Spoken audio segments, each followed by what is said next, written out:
Hello दोस्तों, welcome back to new classical poets का part 3। I swear I didn't expect this to be this long, but उसमें इतना सारा knowledge है और मुझे सब कुछ इंपॉर्टेंट लग रहा था, तो मैंने सोचा कि आपको अच्छे से डिटेल में बताती हूँ। सो आई होप आपको अभी तक इंटरेस्टिंग लगा होगा सब कुछ सुनना और इतनी सारी अलग अलग चीज़ें हमें सुनने के लिए मिली। तो लास्ट वीडियो जो था वो हमने ख़त्म किया था वर्ड्सवर्थ का जो सेंटेंस है, the impassioned expression which is the countenance of all science, poetry is the first and last of all knowledge.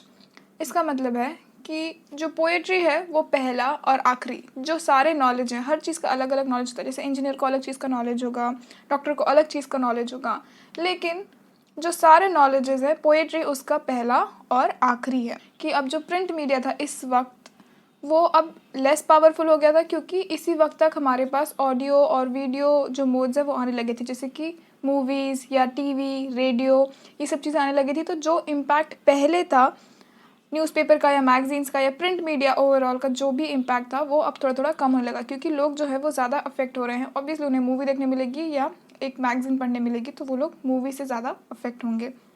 अब हम आते हैं हमारा नेक्स्ट टॉपिक जो है लिटरेरी कंटेक्स्ट। अब ये जो एज है ये ऑगस्टिन एज मानी जाती है in English literature. Augustan is an adjective derived from the proper noun. Proper noun यानी जो भी किसी का नाम होता है वो प्रॉपर नाउन हुआ।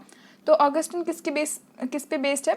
ऑगस्टस नाम का एक राजा था रोम का, during whose reign around the beginning of Christian era Latin literature achieved great heights. अब ऑगस्टस का जो एरा था उसमें जो लैटिन लिटरेचर था, जो लैटिन भाषा में जो लिटरेचर थे उनको बहुत अच्छी हाइट्स, मतलब वो बहुत ऊंचे लेवल पे गए।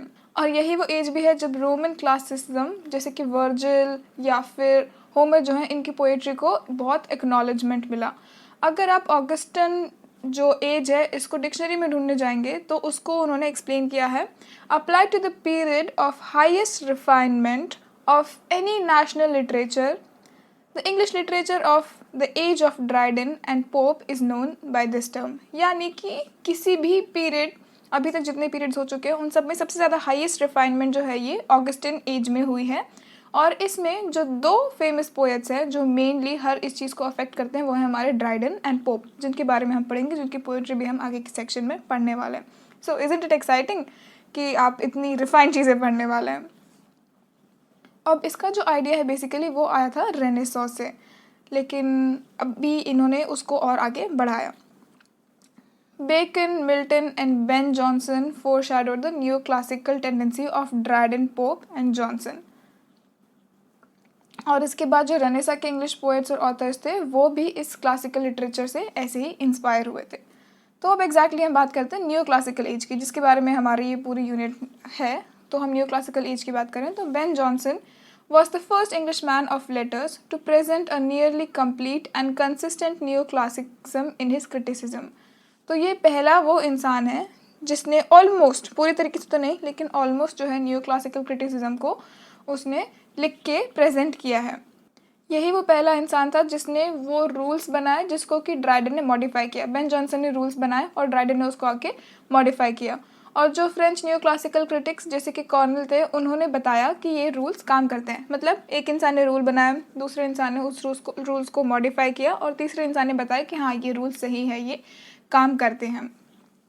और रेसिन जो है उसने ऐसे प्लेज लिखे थे जो कि इमेजिनेशन ऑफ थ्री यूनिटीज़ जो होती है, हमारी थ्री यूनिटीज़ होती है, टाइम, प्लेस एंड एक्शन। अगर ये सब सही है तो आपका प्ले, आपका कोई भी चीज़ एकदम सही बनेगी अगर इनकी यूनिटी है तो। फिर सेकंड जो पॉइंट है वो है कि limitation of ancient Greek and Latin literature was regarded as the height of achievement throughout the Augustan age in English literature. कि अगर आपका जो प्ले है वो ग्रीक या लैटिन लिटरेचर से इमिटेट होता है या सिमिलर है तो मतलब कि आपने सबसे बेस्ट चीज़ बना ली है। इसके एग्जांपल्स हमें देखने मिलेंगे कि वर्जिल जो है, जो कि बहुत ही फेमस लैटिन पोएट था, उसने एपिक जो है एनियर लिखा था, उसने होमर को इमिटेट किया। फिर जो ग्रीक पोएट्स हैं उनको इमिटेट किया। तो इसका एग्जाम्पल हमें देखने मिलता है कि उन्होंने उसको इमिटेट किया और इसीलिए कहा जाता है कि वाह ये बेस्ट है, इसने अभी तक जो लिखा वो बेस्ट है। अब जो ड्राइडन है हमारे पोएट, उन्हें बेन जॉनसन बहुत पसंद थे। वो उनको अपनी एज का सबसे इंटेलिजेंट, सबसे ग्रेटेस्ट आदमी वो माना करते थे। और जो ड्राइडन खुद हैं उन्हें भी लैटिन और ग्रीक लैंग्वेज बहुत ज़्यादा पसंद थी और उन्हें इंग्लिश और फ्रेंच भी पसंद थी, लेकिन लैटिन और ग्रीक को लेके भी उनके मन में बहुत सारा प्यार था। लेकिन of course English neo classicism जो था वो उनका मेन चीज़ था कि हाँ यही मुझे पढ़ना है, ये मुझे आगे बढ़ना है। अब ऑब्वियसली ये लोग तो सोच रहे हैं कि ये जो कर रहे हैं वो सही है, लेकिन क्रिटिक्स जो थे उस वक्त के वो लोग कुछ ना कुछ बताएंगे।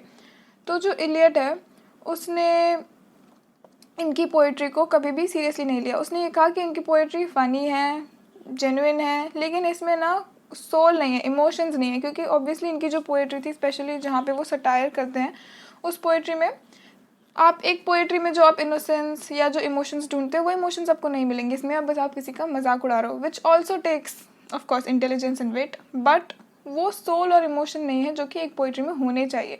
इसीलिए इलियट ने कभी भी उन्हें उस लेवल पे नहीं देखा उनकी ये बहुत अच्छे पोएट है, ऐसा कुछ उसने कभी भी उस लेवल पे नहीं देखा। उसका ये कहना था कि विट एंड सटायर जो है ये पेरिशेबल है, यानी ये ख़त्म हो जाएंगे, अभी हैं कल नहीं रहेंगे, लेकिन नेचर और पैशन जो है ये हमेशा रहेगा, ये इटर्नल है, ये कभी ख़त्म नहीं होगा।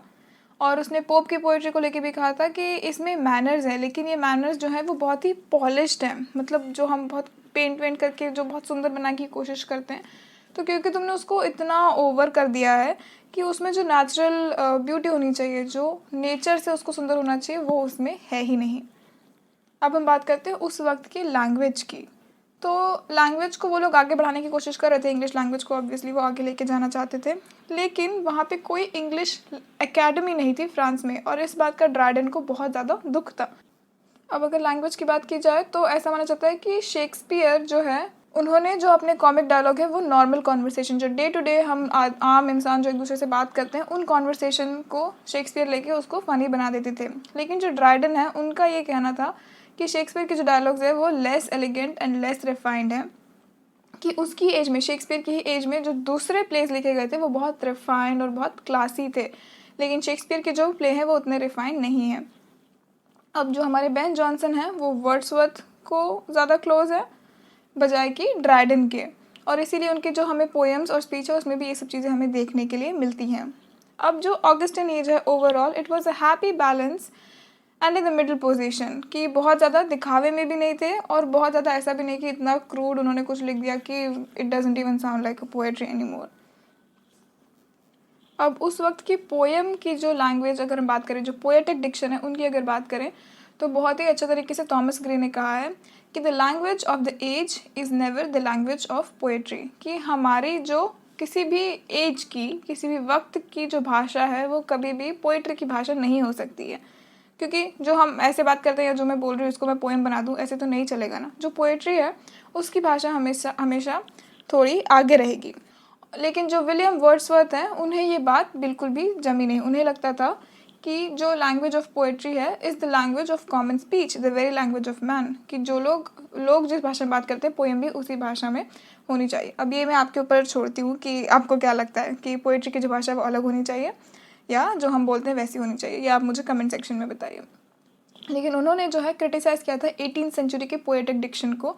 उन्होंने कहा था कि इनका जो पोएटिक डिक्शन है, इवन तो बहुत सुनने में लगेगा कि वाह बहुत अच्छे अच्छे बड़े बड़े वर्ड्स यूज़ किए हैं, लेकिन वो बहुत गॉडी और इन फ्रेजोलॉजी, यानी जो कि बहुत आर्टिफिशियल है, जिसमें कि लाइफ नहीं है, बेजान सी वो पोएम लगती है, क्योंकि उसमें इतने सारे बस सुंदर सुंदर वर्ड्स तो डाल दिए हैं, लेकिन वो पोएट्री की तरह नहीं होती। पोएट्री वो होनी चाहिए जो आपके दिल को छू जाए, ये वैसी नहीं है। अब उनके अकॉर्डिंग फिर अच्छी पोएम क्या होती है इसके बारे में उन्होंने बताया है। तो जो अच्छी पोएट्री है उसमें करेक्टनेस, एलिगेंस होना चाहिए, वो क्लियर और ग्रेसफुल होनी चाहिए उसके स्ट्रक्चर के कंस्ट्रक्शन में। जो राइटिंग है उसमें necessary science of good reading, यानी एक अच्छी राइटिंग के लक्षण होने चाहिए। उसमें अफेक्टेशन, पेडेंट्री और रस्टिसिटी, क्रूडनेस यानी जो बहुत रॉ होता है, ये चीज़ें नहीं होनी चाहिए। जो लैंग्वेज हम यूज़ कर रहे हैं वो यूज़फुल, ईजी और प्रिसाइज होनी चाहिए, कि छोटे में सम अप कर दे, ये नहीं कि चले जा रहा है। डाटा ने ये भी सजेस्ट किया कि जो वर्ड्स हैं वो सिर्फ एलिगेंस के लिए नहीं, सुंदर लगने के लिए नहीं, लेकिन साउंड ऑफ पोएट्री के लिए भी, कि जो हम उसको रीड करें तो उसका जो साउंड है वो अच्छा लगे, ऐसे वर्ड्स यूज़ करने चाहिए।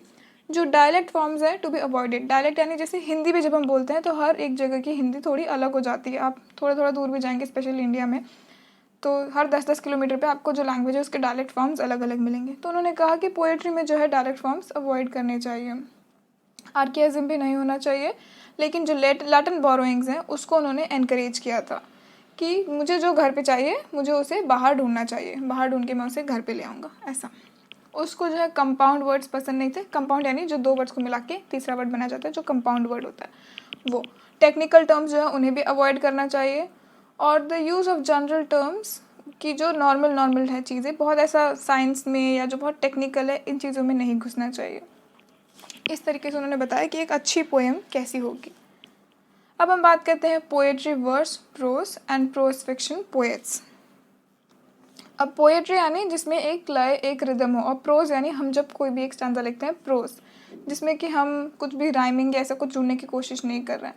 अब ज़रूरी नहीं है कि हर वो चीज़ जो राइम करे वो पोएट्री है। बहुत बार जो है हमारा फ्री पोएट्री जो होता है जिसमें कि हमें कुछ भी राइम करने की ज़रूरत नहीं है, वो भी पोएट्री ही कहलाएगी। लेकिन ऑफकोर्स जब भी आप कोई चीज़ रीड करेंगे तो आपको डिफरेंस समझ में आएगा कि ये पोएट्री है या प्रोज है। तो जो वर्ड्सवर्थ है, ही बिलीव्ड कि पोएट्री और प्रोज की लैंग्वेज के बीच में कुछ भी डिफरेंस नहीं होना चाहिए। ऐसा नहीं कि पोएट्री में आप बहुत पुराने ग्रीक लैटिन वर्ड्स डाले जा रहे हो और प्रोज जो है उसमें आप अभी के इंग्लिश वर्ड्स डाल रहे हो। बट जो डिफरेंस है it comes in the metrical composition, कि उसके जो मीटर हैं, जैसे कि हमने पढ़ा आयम्बिक पेंटामीटर या टेट्रामीटर, तो उसके मीटर से जो है हम पोएट्री और प्रोज के बीच में डिफ्रेंशिएट कर सकते हैं। तो हम पोएट्री की बात करें तो हेरोइक कपलेट तो आना ही है। तो this was the most popular verse from Dryden और पोप जो है उनके वक्त से हेरोइक कपलेट जो सबसे ज़्यादा पॉपुलर था।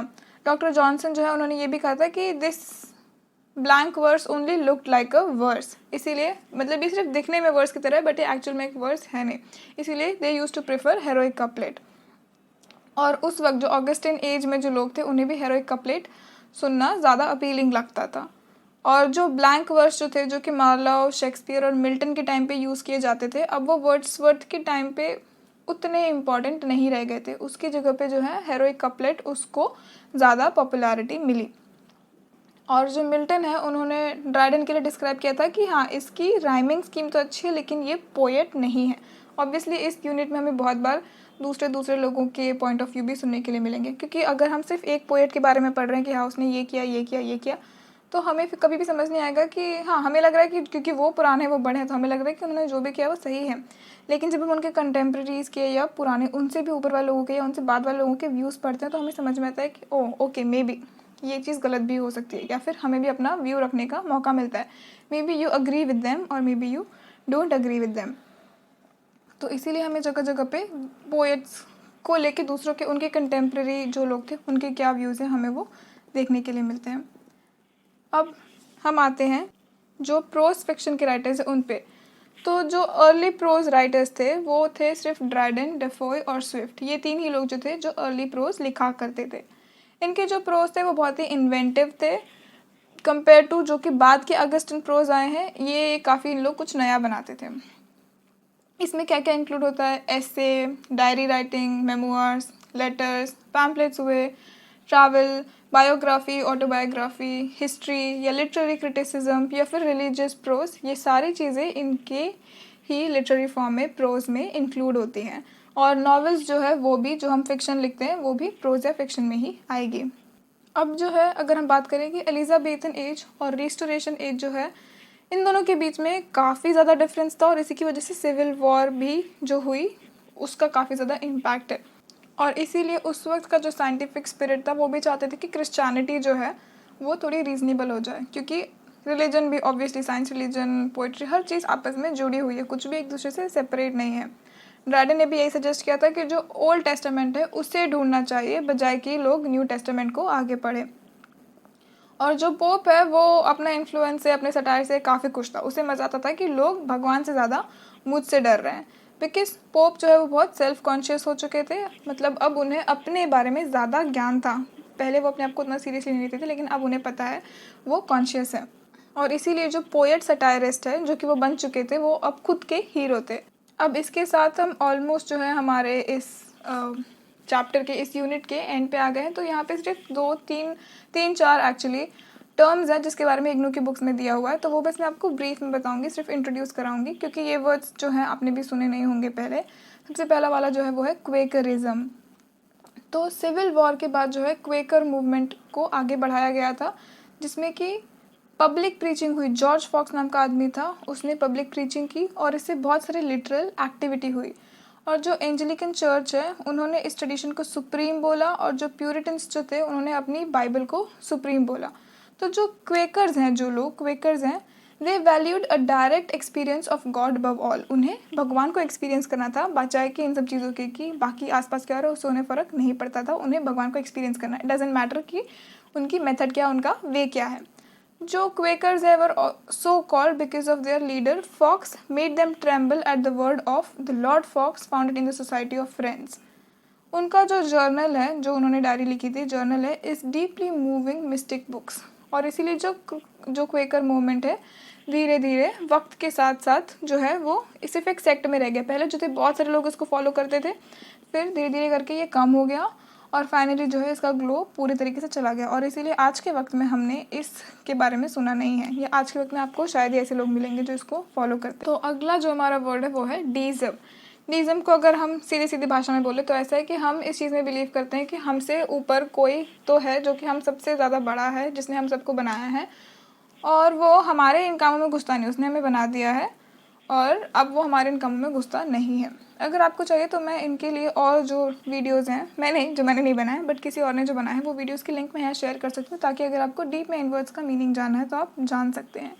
और जो हमारा लास्ट टॉपिक है वो है मिस्टिसिज्म। बस इसके साथ हमारा जो ये यूनिट है ये ख़त्म हो जाएगा।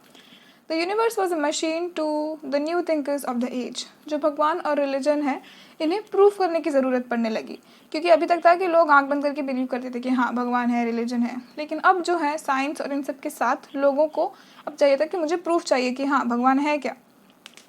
Author of great English classic of religion and the father of Methodism said this is interesting, कि ये जो आर्ग्यूमेंट है बिटवीन रैशनल लोग जो साइंस में बिलीव करते हैं और डीइज्म जो लोग भगवान में बिलीव करते हैं, तो इन सब के बीच में ये काफ़ी कॉम्प्लिकेटेड है, क्योंकि इंसान जो खुद है वो एक मिस्ट्री है, यूनिवर्स जो है वो भी एक मिस्ट्री है। तो इसीलिए हम ऐसी एक चीज़ है, एक बुक नहीं ला सकते जो बताए कि जो हर सवालों का या सारे सवालों का जवाब दे दे। और इसीलिए यहाँ पे आता है मिस्टिसिज्म, जो कि मिस्ट्री है, जो चीज़ें सॉल्व नहीं हुई हैं। तो इसी के साथ जो है मेरा ये जो यूनिट है ख़त्म हो जाता है पूरा। अब हम इसके बाद का जो मेरा वीडियो है वो है जॉन ड्राइडन की लाइफ, और उसके बाद ही हम जल्दी से जो है उनकी पोएट्री शुरू कर देंगे। आई होप आपको ये वीडियो समझ में आई हो, अच्छी लगी हो। मैंने इसको काफ़ी शॉर्ट करके और हर चीज़ आपको समझाने की कोशिश की है। अगर आपको मेरे अटेम्प्ट्स अच्छे लगते हैं तो प्लीज़ मुझे कमेंट सेक्शन में ज़रूर बताइए, उससे मुझे मोटिवेशन मिलता है और वीडियोज़ बनाने का। So I hope to see you guys in the next one.